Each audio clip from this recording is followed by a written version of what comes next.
আপনারা নিশ্চয়ই জানেন যে রক্তক্ষয়ী সন্ত্রাসী হামলায় কেঁপে উঠেছে দ্বীপরাষ্ট্র শ্রীলঙ্কা এবং বলা যায় আক্রান্ত শ্রীলঙ্কায়। আজ ইস্টার সানডে সকালে দেশটির ৩টি গির্জাসহ মোট ৮টি স্থানে বোমা হামলায় ৩৫ জন বিদেশি সহ এ পর্যন্ত ২০৭ জন মারা গেছে এবং প্রায় 450-রও অধিক আহত রয়েছেন, যাদের মধ্যে অনেকের অবস্থায় আশঙ্কাজনক এবং মৃতের সংখ্যা আরও বাড়তে পারে। দেশ জুড়ে সন্ধ্যা ৬টা থেকে সকাল ৬টা পর্যন্ত কারফিউ জারি করা হয়েছে শ্রীলঙ্কায়। তবে এখনও ভয়াবহ এ হামলার দায়ভার কেউ স্বীকার করেনি। এ পর্যায়ে রয়েছি আমরা এবং আজকে আমাদের SSRM পলিটিক্স প্লাসে আমাদের বিষয় সাজিয়েছি আক্রান্ত শ্রীলঙ্কা। এই বিষয়ে আলোচনা করার জন্য আমাদের স্টুডিওতে যারা উপস্থিত আছেন, চলুন আপনাদের সঙ্গে পরিচয় করে দিই। প্রথমে আছেন আমার হাতের ডান দিক থেকে ডিবিসি সম্পাদক জাহিদুল হাসান পিন্টু, আছেন কূটনীতিক ATM নজরুল ইসলাম। আমি শুরুতেই ATM নজরুল ইসলাম আপনাকে দিয়েই শুরু করতে চাই। এই যে এত বড় ভয়াবহ ন্যাক্কারজনক যে ঘটনাটি ঘটলো শ্রীলঙ্কায়, কেন এই হামলা, কিভাবে দেখছেন বিষয়টিকে? ধন্যবাদ। দেখুন, শ্রীলঙ্কা, আমি 90 দশকের শেষ ভাগে শ্রীলঙ্কাতে 3 বছর আমাদের হাই কমিশনে উপ হাই কমিশনার হিসাবে কাজ করেছি। আমি তখন দেখেছি এবং আগের শ্রীলঙ্কাকেও জানি, শ্রীলঙ্কা কিন্তু আমাদের বাংলাদেশের সাথে এক জায়গায় মিল আছে যে শতকরা 80% বা 90% লোক ধর্মনিরপেক্ষতা এবং উদারতায় বিশ্বাসী। শ্রীলঙ্কা তার ব্যতিক্রম নয়। শ্রীলঙ্কাতে শিক্ষার হার প্রায় 100%। যেমন ধরেন দক্ষিণ ভারতের অন্ধ্রপ্রদেশ, তামিলনাড়ু, এই 3টা প্রদেশে যেভাবে 100%, শ্রীলঙ্কা তো তাই। কিন্তু মাঝে মাঝে তো জাতিগত দাঙ্গার বিষয়টিও হয়েছে, গৃহযুদ্ধের মধ্যে ছিল। হ্যাঁ, সেটি আমি আসছি। কিন্তু আচ্ছা, জাতিগত, হ্যাঁ, ওইটা জাতিগতটা হলো যে বৈষম্য, যেটা আমাদের ক্ষেত্রে হয়েছিল। আমাদেরটা জাতিগত না, আমাদেরটা ভিন্ন প্রেক্ষাপট, কিন্তু ওইখানে বৈষম্য।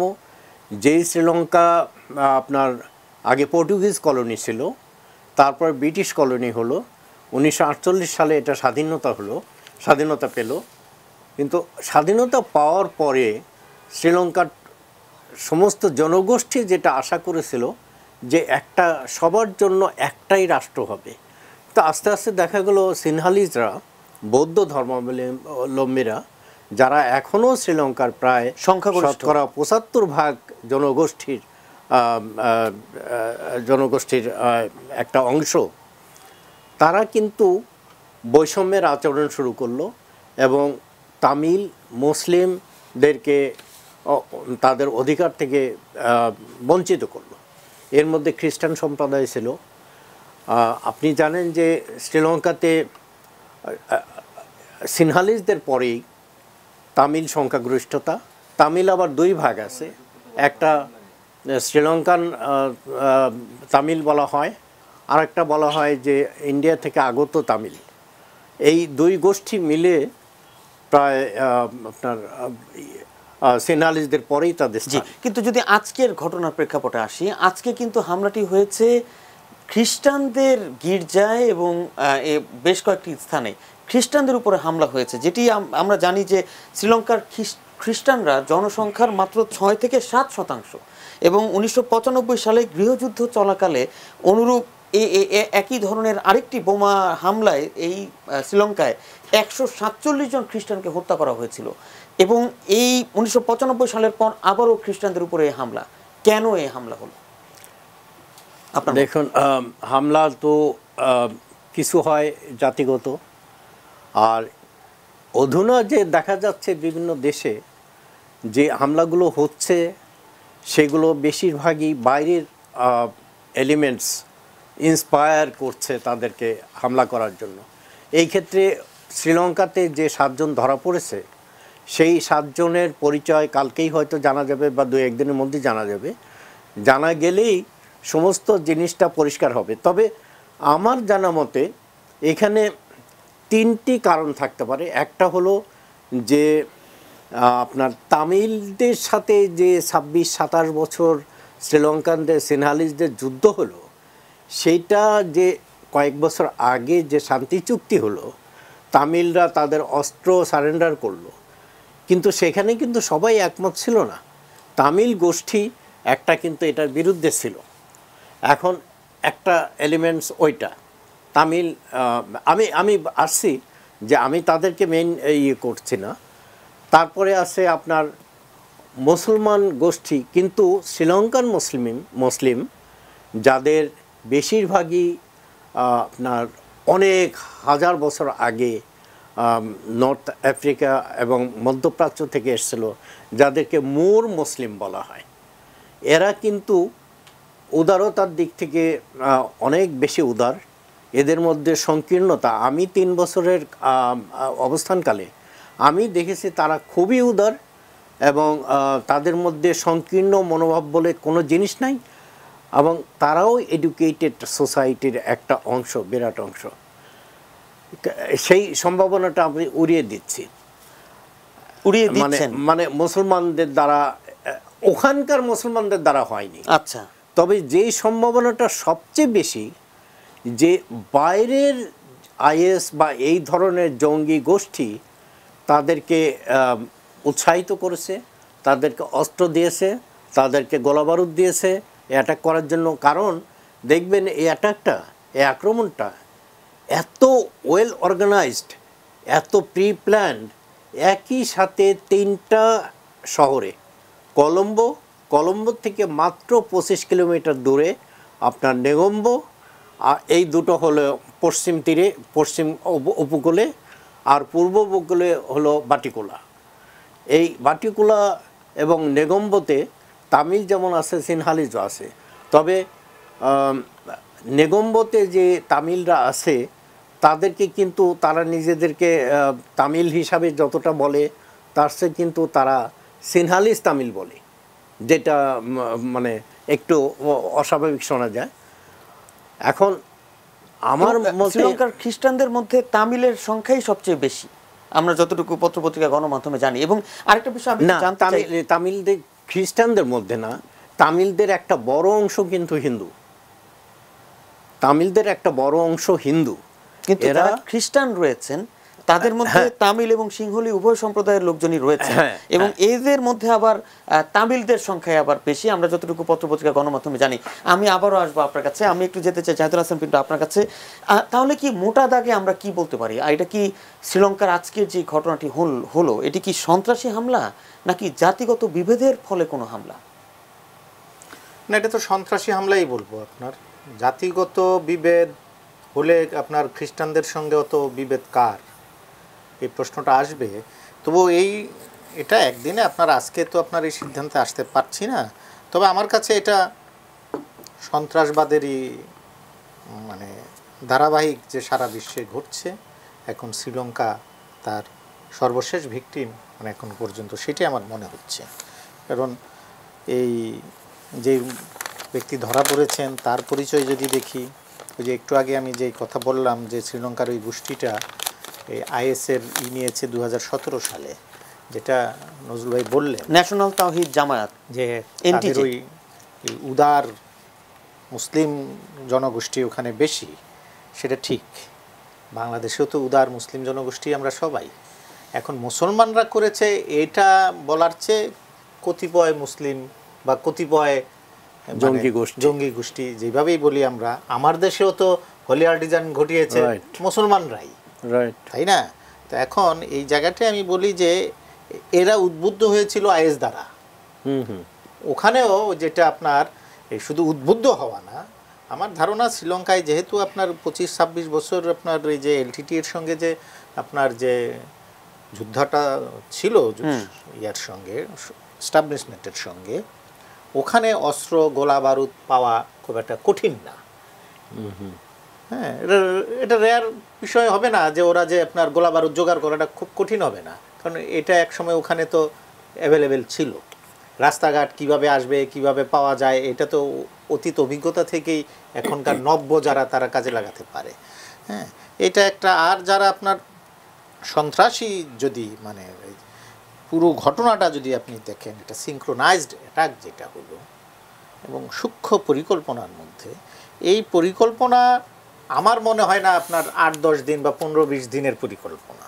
আমার মনে হয় এটা দীর্ঘদিনের পরিকল্পনা, যে পরিকল্পনা দিয়ে কে কোথায় থাকবে, কার দরকার হয় কোনো জঙ্গির নতুন করে পাসপোর্ট তৈরি করা, নতুন করে আপনার পরিচয় তৈরি করা, হ্যাঁ, ওই পরিচয় লুকিয়ে ওই দেশে ভ্রমণ করা, এগুলো হতে পারে। কারণ ওদের, আমার দেশেও যদি দেখেন, আমার দেশের এক জঙ্গি, যিনি ব্রিটিশ জঙ্গি, প্রথম দিককার এই দেশে আইএসের উদ্বুদ্ধ হয়ে এই দেশে এসেছিলেন ট্রেনিং দিতে, উনি যখন ধরা পড়লেন, জেলখানায় ছিলেন, সেই জঙ্গি আবার দিল্লিতে ধরা পড়েছে।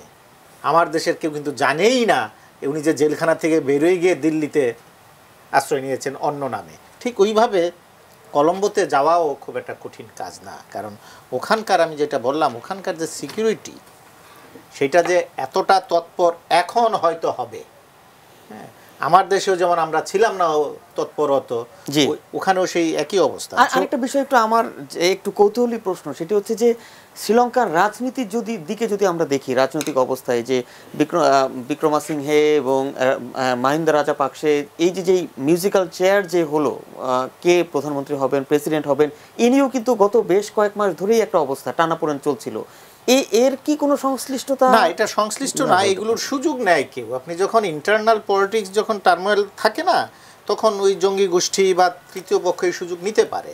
তো এইটার সঙ্গে এটার কোনো সম্পৃক্ততার সুযোগ নেই। তবে রাজনীতির যেই মূল বিষয়টা, যেটা আপনার ভাই বলে গেছেন, সেটাই আপনার মূল কারণ। একটা আপনি আজকে হয়তো কল্পনা করতে পারবেন না আগামী 20-25 বছর পরে বাংলাদেশের চেহারাটা কি হবে, কিন্তু এখন যদি আমরা দেখি বাংলাদেশের রাজনীতিটা কিভাবে এগুচ্ছে, বাংলাদেশের ধর্মীয় মৌলবাদ কিভাবে আশকারা পাচ্ছে এবং কিভাবে আপনার গেঁথে যাচ্ছে বিভিন্ন জায়গায়, সেই চিত্রটা কিন্তু বাংলাদেশ নামক রাষ্ট্রের কাঠামো 20 বছর পর চেঞ্জ হয়ে যেতে পারে।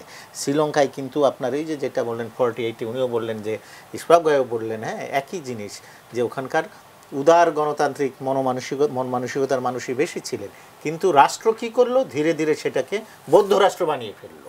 আমার এখানেও যেমন ধীরে ধীরে এটাকে ইসলামের দিকে মুসলিম রাষ্ট্র বানিয়ে ফেললাম। আমরাও তো আপনার এই দেশটাকে স্বাধীন হয়েছিল আপনার একটা উদার গণতান্ত্রিক ধর্মনিরপেক্ষ রাষ্ট্র হিসাবে। তখন কি আমরা চিন্তা করেছি কখনো এই দেশে ধর্মের নামে মানুষ হত্যা হবে? 71-এ তো আমরা ফয়সালা করেই আসলাম। এখন দেখেন না, সেই জায়গাটাই রাষ্ট্র যদি কোনো ধর্মকে প্যাট্রোনাইজ করে, অন্য ধর্মের প্রতি, এই যে ধর্ম আপনার আশকারা পাবে, সে অন্য ধর্মের প্রতি তার একটা আপনার মনোমালিন্য দেখা দিবেই। সেটা একটা সময় আউটবাস্ট করে। এই সুযোগটা নেয় সন্ত্রাসী গোষ্ঠী। আমি বলছি না যে আমরা এখানে সন্ত্রাসী গোষ্ঠীকে প্রশ্রয় দিচ্ছি, কিন্তু আমরা ধর্মীয় মৌলবাদকে তো প্রশ্রয় দিই। সেই একই ঘটনা ওখানে, যেমন আপনার বুদ্ধিজমকে আপনি করেছেন, যেটা আপনার মায়ানমারে, এই যে আপনার রোহিঙ্গাদের পিছনে আপনি লেলিয়ে দিয়েছে মায়ানমার আপনার বুদ্ধিজমকেই, তো তাই না? তো এখন ওখানে বৌদ্ধ আদর্শ গ্রাম বানাচ্ছে রোহিঙ্গাদের উৎখাত করে, নির্মূল করে। তো ওখানে যখন ওই সংখ্যালঘু মুসলমানরা একসময় বিদ্রোহ করবে, তাদেরকে এই দেশে পাঠিয়ে দিয়েছে ঠেলে ধাক্কায়। কেউ থাকে যে কদিন পর পর ওখানে হামলা হয়। আমি সেই জায়গায় বলছি যে আপনার সারা বিশ্বব্যাপী এটা ধর্মকে পুঁজি করে যখন আপনি রাজনীতিটা করবেন, ক্ষমতায় থাকতে চাইবেন, তখন এই ধরনের ঘটনা, সন্ত্রাসবাদী বলেন, জঙ্গিবাদী বলেন, যে নামেই বলেন, মুখে আমরা বলবো এই কোনো ধর্ম সন্ত্রাসকে সমর্থন করে না, কিন্তু প্রত্যেকটা সন্ত্রাসী ঘটনাই কিন্তু কোনো না কোনো ধর্মের কারণে হচ্ছে। ধর্মযুদ্ধ বলেন, এই আপনি উদাহরণগুলি দেখেন সারা বিশ্বে, আপনার আফগানিস্তানে, হ্যাঁ, আপনার পাকিস্তানে, আপনার এই যে রোহিঙ্গাদের ওখানে, আপনার এই যে নিউজিল্যান্ডের ক্রাইস্টচার্চ বলেন, আপনি আমেরিকাতেও যে অ্যাটাকগুলো হলো, সবই তো ধর্মকে ঘিরেই। সো এই ধর্মকে রাষ্ট্রের সঙ্গে ধর্মের সম্পর্ক কি হবে, এটা যদি আমার বিশ্ব নেতারা, এটা শুধু আমার বাংলাদেশ চাইলেও হবে না। আমি যদি বাংলাদেশ চাইও, দেখা যায় যে পাকিস্তান বা আফগানিস্তান থেকে আপনার ওই জঙ্গি আমদানি হয়ে গেছে এখানে। সো এটা আমার সারা বিশ্বকে এটা ভাবতে হবে, তাদেরই আপনার এই বিশ্ব নেতাদেরই সিদ্ধান্ত নিতে হবে এই ধর্মকে কিভাবে বিযুক্ত করা যায় রাষ্ট্র থেকে। আদারওয়াইজ আপনার এটা শ্রীলঙ্কায়, বাংলাদেশে ঘটেছে 2016-এ, শ্রীলঙ্কায় ঘটলো, আপনি আবার ইন্ডিয়াও এর আগে ঘটেছে, পাকিস্তানতে এসে 2008-এ অ্যাটাক করে গেল আপনার মুম্বাই অ্যাটাক। হ্যাঁ, এই জিনিসগুলোর মধ্যে দিয়ে, এই সন্ত্রাসবাদের মধ্য দিয়ে আমাদেরকে দীর্ঘদিন যেতে হবে।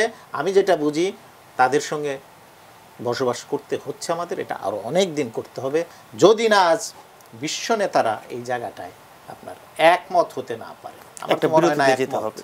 একটা বিরতিতে যেতে হবে, বিরতির পর ফিরছে আমরা এই আলোচনায় আবারও। প্রিয় দর্শক, আমাদের সঙ্গে থাকবেন।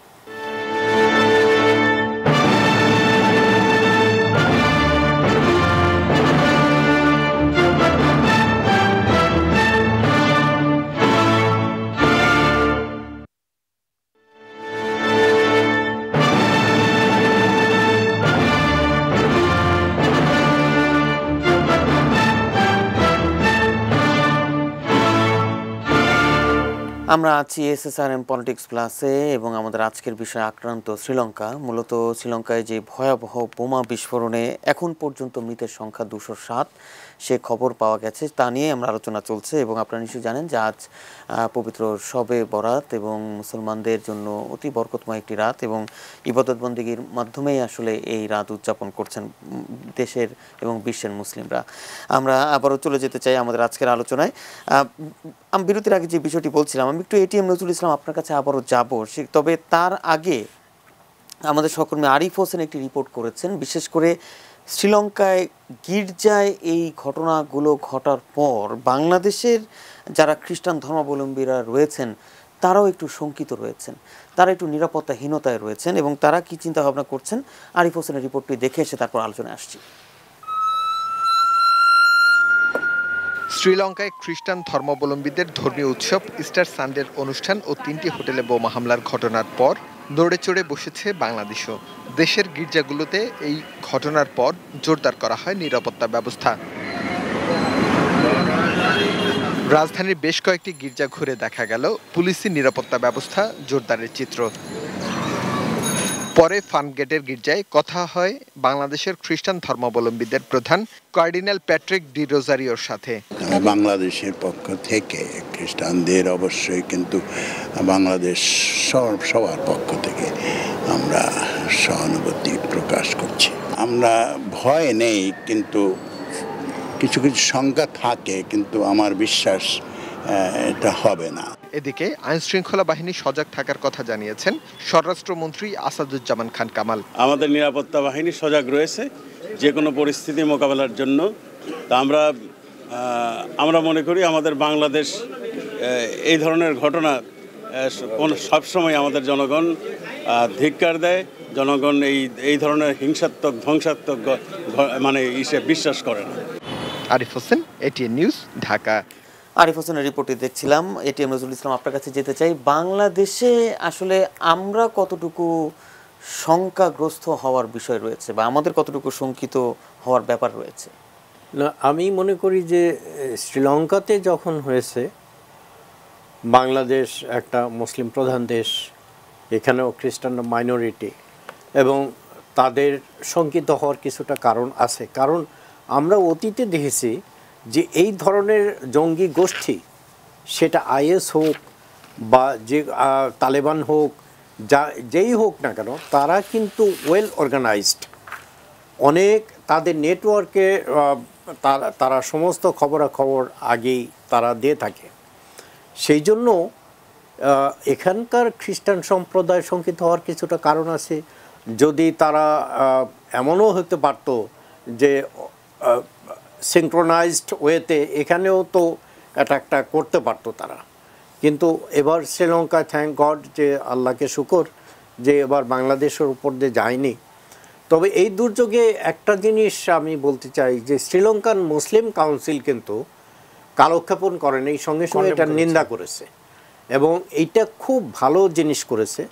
আর শ্রীলঙ্কান সরকার যেই তড়িৎ ব্যবস্থাগুলো নিয়েছে, এখান থেকে আমার মনে হয় আমাদেরও এইটার থেকে কিছুটা এইভাবে অর্গানাইজড ওয়েতে আগানো উচিত। যেমন সর্বপ্রথম তারা সামাজিক যোগাযোগ হেভিলি রেস্ট্রিক্টেড করেছে, নিয়ন্ত্রিত। তারা ইন্টারনেট স্লো করেছে, কারণ আমরা দেখেছি ছড়াতে না পারে। হ্যাঁ, আমরা দেখেছি যে এই অঞ্চলে, শুধু এই অঞ্চলে না, পশ্চিমা দেশেও দেখেছি যে সামাজিক যোগাযোগের মাধ্যমে যুদ্ধ পর্যন্ত হয়ে গেছে। এই মধ্যপ্রাচ্যের বসন্ত আমরা যেটা মিডল স্প্রিং বলি, সেটা তো আসলে স্প্রিং ছিল না। এই সামাজিক যোগাযোগের মাধ্যমে সেই দেশগুলোতে যুদ্ধ হয়েছে রীতিমতো, এবং রক্তক্ষয় হয়েছে। আরেকটা জিনিস যে শ্রীলঙ্কান গভর্নমেন্ট কারফিউ জারি করেছে 6 to 6, এটা খুবই দরকার ছিল। আরেকটা করেছে যে আগামীকাল এবং পরশু সেখানে ছুটি ঘোষণা করেছে। এইরকম পরিস্থিতিতে ছুটি ঘোষণা করা খুবই সহায়ক, আর যে জনগোষ্ঠী একসাথে হলেই যে একটা হয়। শ্রীলঙ্কার সরকারের আসলে আর কি করা উচিত বলে আপনি মনে করেন ঠিক এই মুহূর্তে? শ্রীলঙ্কান সরকার না, শ্রীলঙ্কান সরকার এখন যে ঘটনাটা হয়ে গেছে এটাকে কন্টেন করা। আমি উইথ ডিউ রেসপেক্ট টু শ্রীলঙ্কানস আমি বলবো যে তারা কিন্তু সিকিউরিটির ব্যাপারে এখন তো ওয়েল অর্গানাইজড তারা ব্যবস্থা নিচ্ছে। সিকিউরিটির ব্যাপারে যতটা সজাগ, আমার 3টা বছরে আমি দেখেছি যে যতটা সজাগ থাকা দরকার অতটা সজাগ কিন্তু ওনারা থাকেন না। কেন? এবং সেইটা সম্ভবত তাদের সিস্টেমের কারণে, সম্ভবত তাদের জাতীয় একটা কারণে, যে আমরা দেখে অবাক হয়েছি যে আমি তো তখন deputy high commissioner, Shamsher Mobin Chowdhury সাহেব তখন হাই কমিশনার। আমরা নিজেরা মাঝে মাঝে আলোচনা করতাম যে ধরেন এক জায়গায় তামিল এলটিটি অ্যাটাক করেছে, এখন কলম্বো শহরে যেভাবে সিকিউরিটি নেওয়া দরকার সেইভাবে কিন্তু হচ্ছে না, যেভাবে তড়িৎ গতিতে আগানো দরকার সেইভাবে কিন্তু হচ্ছে না। এখন এইটার ব্যাপারে তারা যে ব্যবস্থাগুলো নিয়েছে আমি অ্যাপ্রিসিয়েট করি যে হ্যাঁ ভালো ব্যবস্থা নিয়েছে, কিন্তু এইটা করে তারা যদি খুব আরামসে বসে থাকে যা we have done enough, we don't have to do anything মোর, তাহলে কিন্তু এটা খুব খারাপ হবে। আজকের এই ঘটনার তদন্তে কি শ্রীলঙ্কার উচিত আন্তর্জাতিক কোনো সম্প্রদায়কে যুক্ত করা, নাকি নিজেরাই তদন্ত করা উচিত এই বিষয়টিকে নিয়ে? না, আমি যতটুকু মনে করি শ্রীলঙ্কান, এটা আপনারা জানেন আমাদের তৃতীয় বিশ্বের উপরে যদি আমরা যখনই কোনো বৃহৎ শক্তিকে আহ্বান করব তখন কিন্তু তারা আবার তাদের আসন পাকাপোক্ত করার অন্যরকম একটা অভিলাষ নিয়ে আসে। কিন্তু আজকে ডোনাল্ড ট্রাম্পের মেসেজটা ভালো, উনি বলেছেন যে আমি এটা নিন্দা জানাচ্ছি, কিন্তু আমি তাদের শ্রীলঙ্কার প্রয়োজনে কোনো সাহায্য সহায়তার জন্য আমি প্রস্তুত আছি। একই রকম মেসেজ ওয়েস্টার্ন পশ্চিমা দেশগুলো থেকে মোটামুটি একই ধাঁচের। এখন তারা যদি প্রণোদিত হয়ে এগিয়ে আসেন তাহলে ভালো, কিন্তু আমি যে বলবো যে আমার দেশে যেমন হলি আর্টিজেন হয়ে গেল, এখন আমি যদি কোনো বৃহৎ শক্তিকে বলতাম যে আমার দেশে আসো আমাকে রক্ষা করো, তাহলে সেই আমরা 6th ফ্লিটের কথা শুনেছি, তারপর অনেক কিছুই দেখেছি, তো ওই রকম পাকাপোক্ত আসন করে দেওয়ার জন্য সেটা মারাত্মক হবে। একটা জিনিস আমাদের আমি বলি, আগেও বলেছি বিভিন্ন চ্যানেলে, রোহিঙ্গা প্রসঙ্গে, এই যে যখনই কোনো গোষ্ঠী বিপদগ্রস্ত হয় সেখানে কিন্তু আইএস ঢুকে পড়ে বা অন্য কোনো জঙ্গি গোষ্ঠী ঢুকে তারা যে প্রথমেই যে কাজটা করে, যারা বয়স অল্প 30-এর নিচে তাদেরকে গোপনে গোপনে রিক্রুট করে। এ ব্যাপারে বাংলাদেশের বা আমাদের এখন কি করা উচিত বলে? আমাদের এখন উচিত যে স্ট্রিক্ট সার্ভেইলেন্স। এখন সার্ভেইলেন্স করে কতক্ষণ রাখবে বলেন? আপনি ক্যাম্প থেকে পালিয়ে যাচ্ছে, সেই রোহিঙ্গা ধরা পড়ছে দিনাজপুরে, পঞ্চগড়ে, যশোর, মানিকগঞ্জে, কোথায় নাই রোহিঙ্গারা। কিন্তু এখন দেখেন ওরা এই যে ধর্মীয় জঙ্গি গোষ্ঠী এইরকম পরিস্থিতি কিন্তু খুঁজে বেড়ায়। যখনই দেখে একটা জাতি বা গোষ্ঠী অসহায় তখন তাদের মধ্যে ঢুকে বলে যে তোমার তো যুদ্ধ করা ছাড়া আর কোনো উপায় নাই, আমরা সহায়তা দেব, তুমি আল্লাহর নামে নেমে যাও, মরে গেলে শহীদ, বেঁচে থাকলে গাজী। এই যে যুব সমাজ যাদের বুদ্ধি বিবেচনা শুধু ইমোশন দিয়ে তাড়িত হয়, তারা খুব সহজে ঢুকে পড়ে। এবং আমাদের আইনশৃঙ্খলা রক্ষাকারী বাহিনীকে এখন সজাগ এবং এই বিষয়ে আরো সজাগ আমাদের না, আমি কিন্তু আগেও বলেছি সারা বিশ্বে না, সারা বিশ্বে না, এই যে আমাদের যারা এখন আমাদের ডাকে সাড়া দিচ্ছেন না, তারাও কিন্তু একসময় পস্তাবেন। এই গোষ্ঠী মনে করেন না যে বান্দরবনের জঙ্গলে থেকে তারা অপারেশন করবে, তারা বিভিন্ন জায়গায় ছড়িয়ে ছিটিয়ে যাবে তাদের সুবিধার জন্য, এবং সবচেয়ে বেশি অসুবিধা করবে এই মিয়ানমার আর্মির জন্য। জি, কারণ সেখানে মিয়ানমারে আমি ছিলাম 3টি বছর, সেখানে যে দুর্গম পাহাড় এবং পর্বত এবং জঙ্গল আছে, সেখানে আপনার ঢোকা আর্মির পক্ষে সম্ভব না। সেই জাতিগত বা ধর্মীয় বিভাজনের বিষয়টি আসলে আবারও ফিরে এসেছে। অবশ্যই অবশ্যই, যেটা জাহিদ হাসান পিন্টু বললেন। জি, আবারও ফিরবো এবং জাহিদুল হাসান পিন্টুর কাছেও যাব বেশ কয়েকটি বিষয় নিয়ে। একটা ছোট্ট বিরতির পর প্রিয় দর্শক আমাদের সঙ্গে থাকবেন।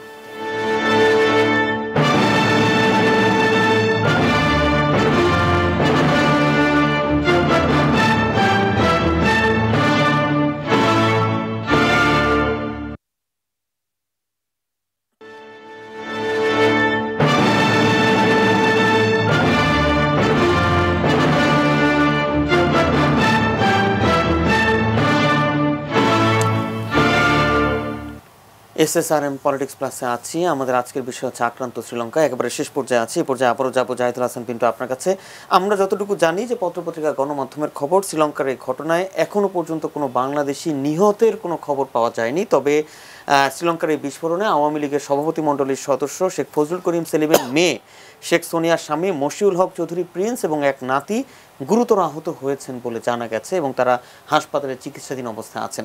এই বিষয়টি এবং এর আরেকটি বিষয় একটু জানতে চাই এর সঙ্গে একসঙ্গে, সেটি হচ্ছে যে এই ঘটনার পর শ্রীলঙ্কায় মুসলমানরা কি কোনো আক্রোশের শিকার হতে পারেন, অথবা জাতিগত বিভেদ কি আরও বাড়তে পারে বলে মনে করেন কিনা? ধরেন এটা যদি নিশ্চিত হয় যে কোনো মুসলিম জঙ্গি গোষ্ঠী এই ঘটনা ঘটিয়েছে, তখন তো একটু সে কি অবস্থানে যাবেই আপনার সেখানকার 7% মুসলমানরা, খুবই স্বাভাবিক। হ্যাঁ, এটা কারণ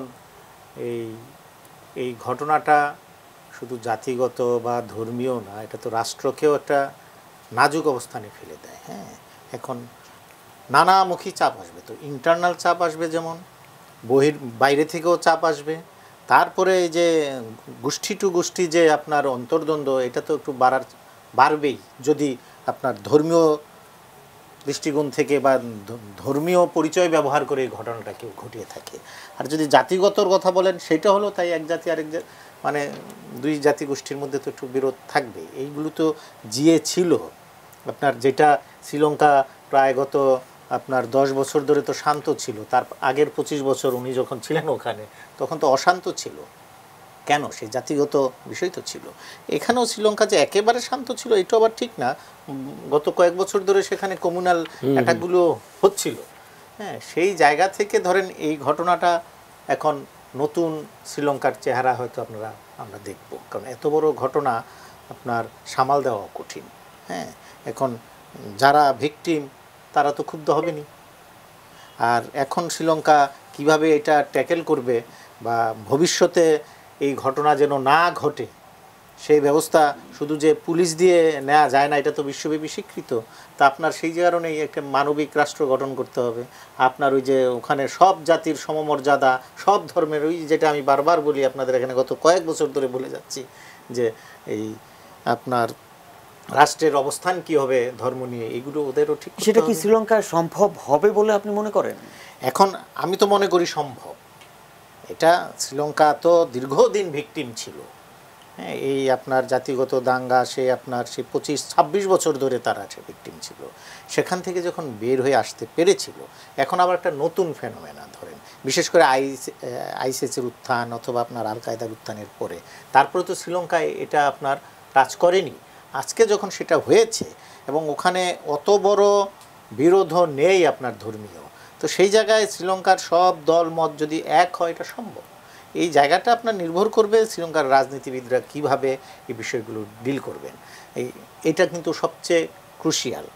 রাজনীতিবিদরা এটাকে, রাষ্ট্রের নীতি নির্ধারকরা রাষ্ট্রের দর্শনটা কি হবে সেটা তাদের ডিসাইড করতে হবে। যেটা আমি বারবার বলি, আমার দেশে যেই সমস্যাটা ছিল, যেই সমস্যার কারণে আমরা হোলি আর্টিজান পেয়েছি। এই যে আপনি একটু আগে বলছিলেন না যে ওই কারণে বাংলাদেশের নিরাপত্তা করেছে। হ্যাঁ, দেখেন এই শুধুমাত্র আপনি পুলিশ দিয়ে কয়টা গির্জা বা চার্চ আপনি পাহারা দেওয়াতে পারবেন? সেটা তো আমার আপনার সকলের ইনভলভমেন্ট লাগে এই জায়গায়, এই মানুষগুলোকে ওই শিক্ষায় শিক্ষিত করা, যেটা আমরা যেই প্রজেক্টই আমরা নিই। শুধু পুলিশ দিয়ে এটা সম্ভব না তো। পুলিশ দিয়ে এখন হয়তো শ্রীলঙ্কা এটা নিয়ে কথা উঠবে, হয়তো চাকরিও যাবে পুলিশের আইজির, আমার ধারণা। কারণ যে একটু আগে যেটা আমি পড়লাম আপনার নিউ ইয়র্ক টাইমসের ওই যে এই শ্রীলঙ্কান যে প্রতিনিধি আমার বন্ধু, উনি পাঠালেন যে শ্রীলঙ্কার প্রধানমন্ত্রী বলেছেন যে আগাম তথ্য থাকার পরেও পর্যাপ্ত ব্যবস্থা কেন নেওয়া হয়নি, ইভেন আমি এবং আমার মন্ত্রীরা এই বিষয়টা আগে জানতে পারলো না কেন। ধরেন এই যে এইটা হলো আপনার প্রশাসনিক ব্যবস্থা, প্রশাসনিক উদ্যোগ নিয়ে কিছুদিন আপনি মানে ঘটনা ঘটার পরে আপনি সেটা ব্যবস্থা নিতে পারেন। জি, কিন্তু ঘটনাটা যেন না ঘটে সেই ব্যবস্থা তো আপনি প্রশাসনিকভাবে নিতে পারবেন না, সেই উদ্যোগটা তো আপনার রাজনৈতিক, সেটা আপনার সাংস্কৃতিক। একেবারে শেষ পর্যায়ে আছি, এটিএম নজরুল ইসলাম, একেবারে শেষ মন্তব্য আপনার। আমার শেষ মন্তব্য হলো যে এটাকে যে পিসফুল সিচুয়েশনটা কে কন্টেইন করতে হলে Sri Lankan government has two be more careful from tomorrow onward until the situation settle down. আপনার যেটা ওরা যেটা খুব তড়িৎ যেটা প্রথমেই করেছে, শ্রীলঙ্কার প্রেসিডেন্ট গভর্নমেন্ট সঙ্গে সঙ্গে বলেছে যে আপনারা কোনো এটাকে করবেন না, শান্ত থাকুন, আপনারা শান্ত থাকুন। এইটা খুবই দরকার ছিল। কিন্তু জাহিদুল হাসান পিন্টু যেমনটা বললেন যে শ্রীলঙ্কার প্রধানমন্ত্রী প্রেসিডেন্ট জানতেনই না যে এরকম একটি বিষয় রয়েছে এবং সতর্কবার্তা রয়েছে। এটা দেখেন, আমি শ্রীলঙ্কা থেকে দেখেছি ওদের ইন্টারনাল পলিটিক্যাল কনফ্লিক্ট, মাঝে মাঝে এমন সিচুয়েশন হয় যে গভর্নমেন্টের দুইটা পার্টি আছে, দুইজন দুই রকম কথা বলছে এবং দুইজন দুই রকম সিদ্ধান্ত নিতে চায়। তবে এই ঘটনার পর হয়তো একটি বড় ধরনের এখন তাদের বসতে হবে, সমস্ত জাতি গোষ্ঠী নিয়ে একসাথে বসতে হবে, ন্যাশনাল কনসেনসাস করে একটা ইয়ের মধ্যে আসতে হবে। এবং আপনি যে প্রশ্নটা জাহিদ হাসান পিন্টুকে করলেন যে মুসলমানদের ওখানে মুসলমানদের আক্রোশের শিকার হতে পারে, ডিপেন্ডস অন দ্য রিপোর্ট। যে 7 জনকে ধরেছে তাদের মধ্যে যদি মুসলিম থাকে তাহলে অন্তত আগামী 7 দিন Sri Lankan government has to protect the Muslim there. মুসলিমের সংখ্যা সেখানে খুবই কম আপনারা জানেন, কিন্তু তাদেরকে রক্ষা করতে হবে, তাদেরকে এই রক্ষার দায়িত্ব শ্রীলঙ্কার গভর্নমেন্টের। কারণ তারা তো করেনি যেই জিনিসটা, যে সন্ত্রাসী কোনো জাতি গোষ্ঠী ধর্ম নেই, তারা তো করেনি, যেটা আমাদের প্রধানমন্ত্রী বারবারই বলে থাকেন। আমরাও জানি যে এটা তো মুসলমানরা করেনি, এটা মুসলমান আপনার জঙ্গি গোষ্ঠী যারা অলৌকিক কল্পনায় বসবাস করে যে সারা বিশ্বকে ইসলামিক স্টেট বানাবে। ইজ ইট পসিবল যে সারা বিশ্বকে আপনি ইসলামিক স্টেট বানাবেন আর সেই একাধারে কচুকাটা করবেন? আরেকটা কারণ আছে যে ইরাক এবং সিরিয়া থেকে যেহেতু তারা কোণঠাসা হয়েছে, 2-1টা পকেটে 2-4 জন আছে, সেই জন্য তারা এখন বিশ্বকে জানান দেওয়ার জন্য একটা বড় ঘটনা করলে যে উই আর স্টিল অ্যালাইভ, আমাদেরকে সতর্ক থাকতে হবে। হ্যাঁ, জি, উই হ্যাভ টু বি।